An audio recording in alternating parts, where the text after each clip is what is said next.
পশ্চিমবঙ্গে ভোট দু দফায়, যেটা বিগত 50 বছরের এটা রেকর্ড। 50 বছরের পরে আবার দু দফায় ভোট হচ্ছে। এটা নির্ধারণ করে নির্বাচন কমিশন।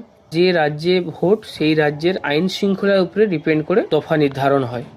দু দফায় ভোট হচ্ছে, এর মানে নিশ্চিত পশ্চিমবঙ্গে আইন শৃঙ্খলা খুব ভালো। তো সে মতো অবস্থায় কেন্দ্র সরকার 2400 কোম্পানি ব্যাটালিয়ন পাঠাচ্ছে ভোটের জন্য। 2400 মানে 3 লক্ষ সেন্ট্রাল ফোর্স দিয়ে ভোট হবে, দু দফায় ভোট। যদি আইন শৃঙ্খলা ভালো ওয়েস্ট বেঙ্গলে, তাহলে এত কোম্পানি কী জন্য লাগবে? যত কোম্পানি আপনি সেন্ট্রাল ফোর্স পাঠাবেন, সে সব বহন করতে হবে রাজ্যকে, আপনার ট্যাক্স থেকে।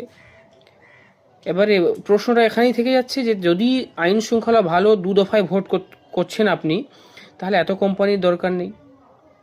আর না হয় আপনারা ইচ্ছে করে আমাদের ট্যাক্সের টাকাকে ধ্বংস করার জন্যই করছেন। বাংলার মানুষ বুঝে গেছে, মনের ভিতরে একদম মমতা ব্যানার্জি ঘোর করে নিয়েছেন বাংলার মানুষের। আবার 26-এ চতুর্থবারের জন্য মুখ্যমন্ত্রীর শপথ নেবেন, শুধু সময়ের অপেক্ষা।